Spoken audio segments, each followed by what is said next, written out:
Hello everyone, insights में आप सभी का बहुत बहुत स्वागत है। तो स्टॉक मार्केट में बहुत बार हम ग्रेट कंपनीज को देखते हैं जिनका मार्केट शेयर कमेंडेबल होता है, जिनका ब्रांड रिकॉग्निशन और वैल्यू बहुत ज्यादा होता है और ऐसे कंपनीज का बिजनेस मॉडल और फंडामेंटल्स भी बहुत ही ज्यादा सॉलिड और ग्रेट होते हैं और जनरली ऐसे कंपनीज मार्केट लीडर्स होते हैं। लेकिन कभी कभी ऐसे ग्रेट मार्केट लीडर कंपनीज कुछ टेम्पररी प्रॉब्लम्स या टेम्पररी ट्रबल्स की वजह से रफ पैच के थ्रू जाते हैं और ऐसे टाइम पे ऐसे कंपनीज के शेयर प्राइस में बड़े बड़े करेक्शंस भी होते हैं। लेकिन जनरली रिटेल इन्वेस्टर्स ऐसे मौकों का फायदा नहीं उठा पाते हैं, क्योंकि ज्यादा से ज्यादा रिटेल इन्वेस्टर्स जब किसी कंपनी का शेयर प्राइस बढ़ने लग जाता है और वो एक हायर लेवल पे होता है तो वो लालच में आके या ग्रीड में आके ऐसे शेयर्स को खरीद लेते हैं और उसके बाद जब शेयर प्राइस गिरने लगता है तो वो पैनिक में आके लॉसेस में अपने शेयर्स को सेल कर देते हैं। लेकिन वही बड़े इन्वेस्टर्स क्या करते हैं, वो ऐसे ग्रेट कंपनीज के शेयर्स को तब खरीदते हैं जब सारे पैनिक में बेच रहे हैं और ये लोअर लेवल पे अवेलेबल है, और वो इन्हीं शेयर्स को तब बेचते हैं जब ये हायर लेवल पे होते हैं और पूरा मार्केट भागे भागे इन शेयर्स को खरीदने आता है। यानी सिंपल वर्ड्स में ये बड़े इन्वेस्टर्स बाय लो और सेल हाई का जो स्ट्रेटजी है उसका पूरा फायदा लेते हैं। और जनरली अगर आप देखें तो हम स्टॉक मार्केट में बहुत बार ऐसे ग्रेट कंपनीज को देखते हैं जिनके प्राइस में कुछ टेम्पररी प्रॉब्लम्स की वजह से सिग्निफिकेंट करेक्शन हुआ है। जैसे कुछ टाइम पहले इंडिया का जो सबसे महंगा शेयर है जो टायर्स बनाता है उसके स्टॉक प्राइस में अराउंड 29% का करेक्शन हुआ था। लेकिन उस टाइम बड़े इन्वेस्टर्स ने स्टॉक को खरीदा क्योंकि उन्हें पता था कि कंपनी मार्केट लीडर है, कंपनी का बिजनेस बहुत स्ट्रांग है, फंडामेंटल्स बहुत स्ट्रांग है, ब्रांड वैल्यू बहुत हाई है और ये एक ऐसा कंपनी है जिसका ब्रांड एम्बेसडर सचिन तेंदुलकर थे और आज की टाइम में विराट कोहली इस कंपनी का ब्रांड एम्बेसडर है। और जब ऐसे ग्रेट कंपनी का शेयर डिस्काउंट पे मिल रहा था तो बड़े इन्वेस्टर्स ने खरीदा और कुछ टाइम बाद क्या हुआ, यही शेयर 65% ऊपर चला जाता है। And just to test your knowledge, इस कंपनी का नाम क्या है वो आप कमेंट सेक्शन में बता सकते हैं। देखते हैं कितने लोग इस कंपनी का नाम सही गेस कर पाते हैं। यानी यहाँ पर ये जो बड़े इन्वेस्टर्स है इनका इन्वेस्टमेंट स्ट्रेटेजी बहुत ही सिंपल है। सबसे पहले तो ये ग्रेट कंपनीज को ढूंढते हैं और जब ऐसे ग्रेट कंपनीज में टेम्पररी ट्रबल आते हैं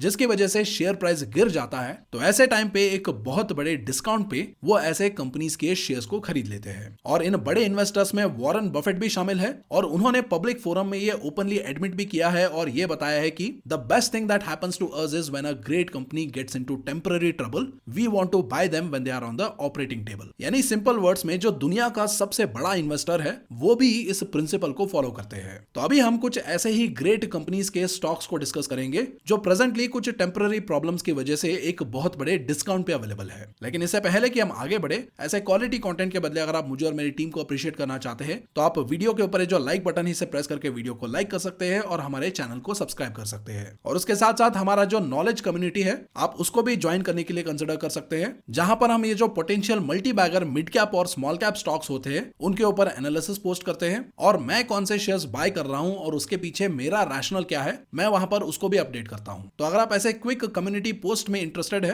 तो आप हमारे नॉलेज कम्युनिटी ज्वाइन करने के लिए जरूर कंसिडर कर सकते हैं। तो चलिए अभी बात करते हैं पहले स्टॉक के बारे में और इस कंपनी का नाम है जुबिलेंट फूडवर्क्स लिमिटेड। और इस कंपनी का स्टॉक प्राइस इसके रीसेंट हाई के कंपैरिजन में मोर देन 45% करेक्ट हो चुका है। यानी इसके रीसेंट हाई पे कंपनी का स्टॉक प्राइस अराउंड 880 रुपीज के आसपास था, जो अभी ऑलमोस्ट आधा होके 484 रुपीज के आसपास है। और ये जो कंपनी है इसके पास मास्टर फ्रेंचाइजी राइट्स है दो बड़े इंटरनेशनल ब्रांड्स का, जिसमें पहला ब्रांड है डोमिनोज पिज्जा और दूसरा ब्रांड है डंकिन डोनट्स। और उसके साथ साथ इस कंपनी के पास पॉपॉयज चिकन का एक्सक्लूसिव राइट्स है इंडिया, बांग्लादेश, नेपाल और भूटान में। और जहां तक मैंने अपने फ्रेंड्स और फैमिली सर्कल में देखा है, जब भी इंडिया का क्रिकेट मैच चलता है या जब भी गेट टुगेदर होता है तो उस टाइम अगर पिज्जा मंगाया जाता है तो वो pizza 99% of the times Domino's का होता है, क्योंकि कंपनी का जो ब्रांड रिकॉल है वो बहुत ज्यादा स्ट्रॉन्ग है। और आपके फैमिली और फ्रेंड सर्कल में भी अगर पिज्जा मंगाया जाता है तो आप कौन से ब्रांड का पिज्जा मंगाते हो वो आप कमेंट सेक्शन में बता सकते हो और वहां पर आप अपने शहर का नाम भी बता सकते हो, जिससे हमें भी एक आइडिया आ जाएगा कि अलग अलग शहरों में डोमिनोज का पिज्जा कितना प्रेफर किया जाता है और इनका ब्रांड रिकॉल कैसा है। तो इसके बाद अभी अगर आप कंपनी का प्रॉफिट एंड लॉस स्टेटमेंट देखेंगे तो फाइनेंशियल ईयर 2023 में कंपनी के जो सेल्स है वो हाईएस्ट एवर लेवल पे थे, जहां पर 2021 और 2022 के बीच में सेल्स में 32.7% का ग्रोथ हुआ था और 22 और 23 के बीच में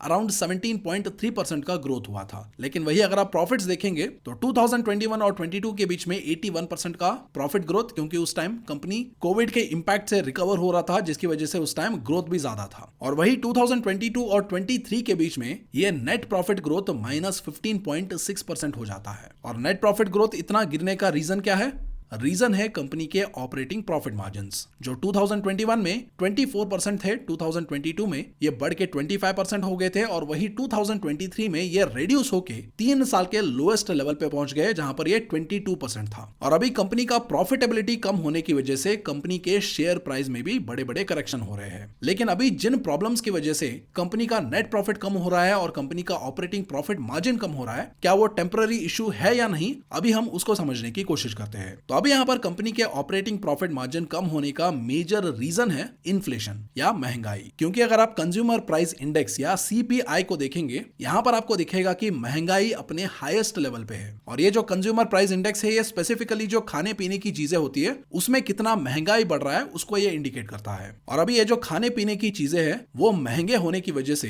डोमिनोज पिज्जा का इनपुट कॉस्ट भी बढ़ रहा है या रॉ मटेरियल्स का कॉस्ट भी बढ़ रहा है, जिसकी वजह से इनका मार्जिन्स कम हो रहा है। तो ये सुनने के बाद अभी कुछ लोग ये बोल सकते हैं कि सर कुछ टाइम पहले तो आपने बताया था कि डोमिनोज पिज्जा का ब्रांड रिकॉल बहुत ज्यादा स्ट्रांग है, और जनरली जब किसी कंपनी का ब्रांड रिकॉल बहुत ज्यादा स्ट्रांग होता है तो उसके पास प्राइसिंग पावर भी होता है। यानी अगर ऐसे स्ट्रांग ब्रांड वैल्यू वाले कंपनीज अगर उनके प्रोडक्ट्स का प्राइस बढ़ाते भी है तो फिर भी लोग इन प्रोडक्ट्स को खरीदते हैं। तो यहाँ पर सिंपली डोमिनोज पिज्जा अपने पिज्जा का कॉस्ट क्यों नहीं बढ़ा रहा है और ये जो इनपुट कॉस्ट जो बढ़ रहे हैं उसको कंपनसेट क्यों नहीं कर रहा है। तो इसको समझना है तो मैं आपको एक छोटा सा एग्जांपल बताऊंगा। तो मान लीजिए अगर पहले डोमिनोज पिज्जा एक पिज्जा बनाने के लिए 80 रुपीज स्पेंड करता और उसको 100 रुपए पे बेचता तो डोमिनोज पिज्जा को 20 रुपीज का प्रॉफिट होता। लेकिन अभी ये मान लेते हैं कि इन्फ्लेशन की वजह से जो पिज्जा पहले 80 रुपीज पे बनता था वो अभी 95 रुपीज में बनता है। तो अभी डोमिनोज पिज्जा अपने पिज्जा का कॉस्ट 100 रुपीज से बढ़ा के 105 रुपीज करता है तो डोमिनोज पिज्जा को 10 रुपए का प्रॉफिट होगा। और वही अगर मान लीजिए डोमिनोज पिज्जा अपने प्राइस को थोड़ा और ज्यादा पुश करके 110 रुपीज कर देता है तो उन्हें 15 रुपीज का प्रॉफिट होगा। और इसके बाद अभी अगर मान लीजिए डोमिनोज पिज्जा 110 रुपीज से भी ज्यादा अपना प्राइस बढ़ाने की कोशिश करता है तो हो सकता है इनके कस्टमर बेस में जो कस्टमर्स है उनमें से बहुत सारे कस्टमर्स पिज्जा खाना कम कर दे या कुछ लोग डोमिनोज पिज्जा खरीदना ही कंप्लीटली बंद कर दे। और ऐसे बड़े कंपनीज के पास इतना तो डेटा होता है कि वो प्राइस सेंसिटिविटी को समझे और ये भी समझे कि वो अपना प्राइस कितना ऊपर पुश कर सकते हैं, और उस लिमिट के बाद अगर वो प्राइस और भी ज्यादा ऊपर पुश करते हैं तो कंपनी के सेल्स इंपैक्ट हो सकता है और कंपनी का मार्केट शेयर कम हो सकता है, जिसकी वजह से एक प्राइस लेवल के बाद कोई भी कंपनी अपना प्रोडक्ट प्राइस उससे ऊपर नहीं बढ़ा सकता है। और इसी रीजन की वजह से जितना तेजी से महंगाई बढ़ रहा है उतना तेजी से डोमिनोज अपने कस्टमर्स के ऊपर इस महंगाई को पास ऑन नहीं कर पा रहा है, and for that reason company के प्रॉफिट्स कम हो रहे हैं और कंपनी का ऑपरेटिंग प्रॉफिट मार्जिन कम हो रहा है। तो अभी एक बहुत बड़ा सवाल यह आता है कि ये जो महंगाई का समस्या है क्या ये टेम्पररी ट्रबल है या परमानेंट ट्रबल है। तो प्रेजेंटली अगर आप देखें तो हमारा जो सेंट्रल बैंक है आरबीआई वो लगातार रेपो रेट को बढ़ा रहा है ताकि वो इन्फ्लेशन को कंट्रोल करे, और जब रेपो रेट बढ़ता है या इंटरेस्ट रेट बढ़ता है तो सूनर और लेटर जो हाई इन्फ्लेशन सिचुएशन होता है वो धीरे धीरे कंट्रोल में आना चाहिए। और प्रेजेंटली अगर आप जुबिलेंट फूड वर्क्स का प्राइस चार्ट देखेंगे तो अभी स्टॉक का जो प्राइस है वो डाउन ट्रेंड में नजर आ रहा है, जहां पर आप देख सकते हैं कि ये जो कोन है वो इसी के बीच में ट्रेड करते करते लगातार नीचे जा रहा है। और ये भी चांसेस है कि स्टॉक का प्राइस और भी ज्यादा नीचे जाए और ये स्टॉक और भी ज्यादा डिस्काउंट पे अवेलेबल हो। और ऐसा मैं क्यों बता रहा हूं, क्योंकि अगर आप रीसेंट इन्फ्लेशन का डेटा देखेंगे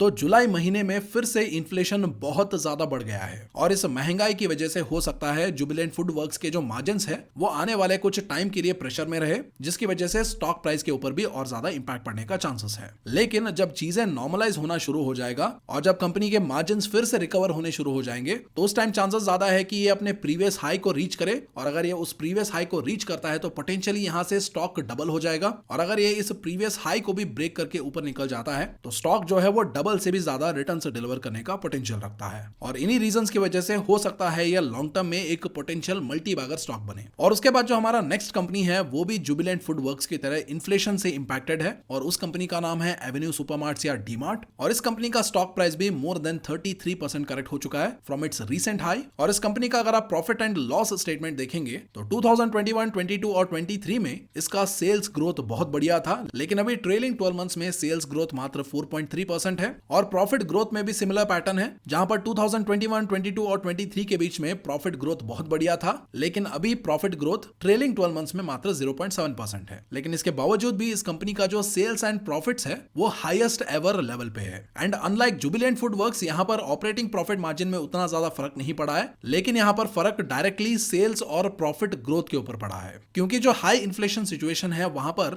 डीमार्ट जो हाई मार्जिन प्रोडक्ट्स बेचता है या हाई वैल्यू प्रोडक्ट्स बेचता है उनका सेल्स कम हो जाता है, जिसकी वजह से कंपनी कंपनी के सेल्स और नेट प्रॉफिट दोनों कम हो जाते हैं। और उसके साथ साथ जो हाई इन्फ्लेशन सिचुएशन होता है उसको कंट्रोल करने के लिए आरबीआई रेपो रेट या इंटरेस्ट रेट बढ़ाता है। और ऐसे हाई इंटरेस्ट एनवायरनमेंट में जनरली बिजनेसेस जो होते हैं वो एक्सपेंशन करना प्रेफर नहीं करते हैं, क्योंकि अगर हायर इंटरेस्ट पे अगर वो लोन लेते हैं तो उसके ऊपर उन्हें इंटरेस्ट के रूप में ज्यादा पैसे भी पे करने पड़ते हैं। और इन्हीं रीजंस की वजह से अभी डीमार्ट का जो एक्सपेंशन है वो भी थोड़ा स्लोअर लेवल पे चल रहा है, क्योंकि डीमार्ट के बिजनेस मॉडल में एक्सपेंशन सस्ता नहीं है और ऐसे एक्सपेंशन के लिए डीमार्ट को बड़े इन्वेस्टमेंट्स भी चाहिए होते हैं। तो अभी यहाँ पर कुछ लोग ये बोल सकते हैं कि सर ये सब तो ठीक है, लेकिन अभी भी अगर आप देखें तो डीमार्ट का जो पी रेशियो है वो अराउंड 96 के आसपास है। तो यहाँ पर मैं आपसे कंप्लीटली एग्री करता हूं, लेकिन यहाँ पर आपको ये भी समझना है कि डीमार्ट हायर वैल्यूएशन क्यों डिमांड करता है उसे भी आपको समझना है। क्योंकि डीमार्ट इंडिया का ऐसा अकेला कंपनी है जिसने यूएस का जो वॉलमार्ट है उसके बिजनेस मॉडल को सक्सेसफुली इंडिया में इंप्लीमेंट किया है और अभी भी प्रॉफिटेबली सर्वाइव कर रहा है। क्योंकि बहुत सारे कंपनीज ने वॉलमार्ट के बिजनेस मॉडल को इंडिया में कॉपी करने की कोशिश की, लेकिन वो मिजरेबली फेल हो गए और वो सारे कंपनीज बंद भी हो गए हैं। तो वॉलमार्ट में यूएसए और इंडिया में डीमार्ट ये दोनों क्या करते हैं, ये दोनों ये जो एफएमसीजी प्रोडक्ट्स होते हैं या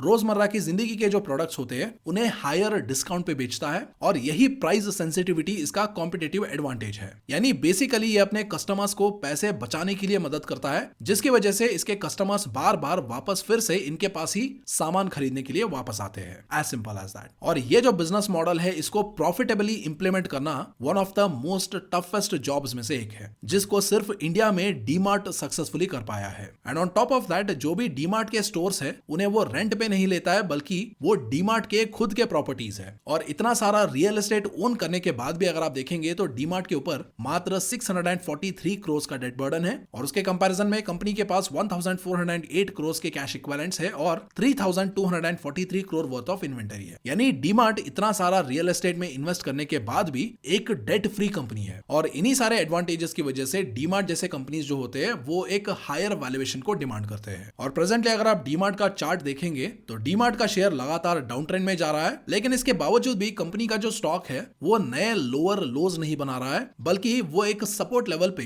कंसोलिडेट करके वहीं पर बाउंस बैक कर रहा है। जहां पर ये जो सपोर्ट लेवल है ये 3150 रुपीज से लेके 3300 रुपीज के बीच में है, जहां से कंपनी के स्टॉक प्राइस ने ऑलमोस्ट 4 बार बाउंस बैक किया है। और अगर स्टॉक प्राइस इसी सपोर्ट लेवल के ऊपर सस्टेन करता है तो हो सकता है आने वाले टाइम में कंपनी का स्टॉक प्राइस यहां से बाउंस बैक करे, लेकिन वही अगर शेयर प्राइस इस सपोर्ट लेवल को तोड़ देता है तो हो सकता है डीमार्ट के स्टॉक प्राइस में और भी थोड़ा करेक्शन हो और ये स्टॉक और भी ज्यादा डिस्काउंट पे अवेलेबल हो। और उसके बाद एक और स्टॉक है पेज इंडस्ट्रीज लिमिटेड, जिसका प्राइस अपने पीक प्राइस के कंपैरिजन में मोर देन 26% करेक्ट हो चुका है। और इस कंपनी का फ्लैगशिप ब्रांड है जॉकी, जो कि इनरवेयर कैटेगरी में मार्केट लीडर है और जॉकी एक प्रीमियम ब्रांड भी है। तो अभी इन्फ्लेशन की वजह से कंपनी के प्रॉफिट एंड लॉस स्टेटमेंट के ऊपर प्रेशर जरूर पड़ रहा है, लेकिन इसका मतलब ये नहीं है कि लोग जॉकी खरीदना बंद कर देंगे, क्योंकि जॉकी एक प्रीमियम ब्रांड है जिसका ब्रांड रिकॉल बहुत ज्यादा स्ट्रॉन्ग है। और अगर आप मार्केट सर्वेस देखेंगे तो वहां पर आपको यह भी पता चलेगा कि जब कोई कंज्यूमर जॉकी यूज करना शुरू करता है तो वो दूसरे ब्रांड पे शिफ्ट करे उसका परसेंटेज बहुत ही कम होता है। और मैं भी एक जॉकी का कंज्यूमर हूं और मैंने ये पर्सनली एक्सपीरियंस भी किया है। और प्रेजेंटली अगर आप देखेंगे तो इन्फ्लेशन की वजह से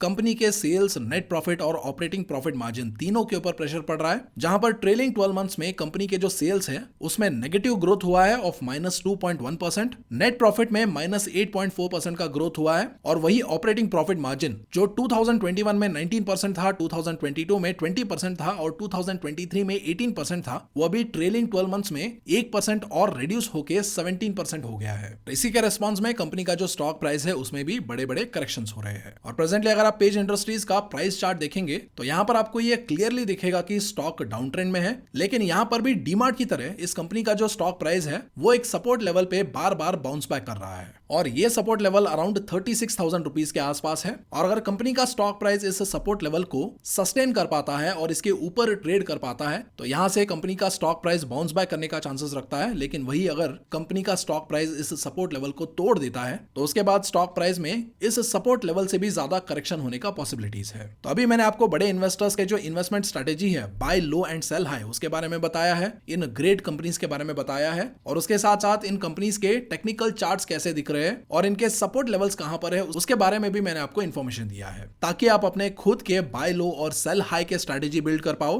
ताकि ऐसे टेम्पररी ट्रबल्स की वजह से जो ग्रेट कंपनीज में करेक्शन आता है उसका आप पूरा फायदा फायदा उठाओ। और मैं कौन से स्टॉक्स को लोअर लेवल पे खरीद रहा हूं और उन स्टॉक्स को मैं क्यों खरीद रहा हूं उसके बारे में मैं अपने YouTube कम्युनिटी में पोस्ट करता हूं। और अगर आप उस नॉलेज कम्युनिटी का हिस्सा बनना चाहते हैं तो ये जो हमारे चैनल के ऊपर ज्वाइन बटन है इसके ऊपर क्लिक करके आप इन क्विक पोस्ट को रेगुलरली देख सकते हो। और उसके साथ साथ हमने लास्ट वीक AI स्टॉक्स के ऊपर एक बहुत ही इंपॉर्टेंट वीडियो बनाया था, अगर आप चाहे तो यहां से आप उस वीडियो को देख सकते हो। So thank you so much for watching. I will see you in the next video.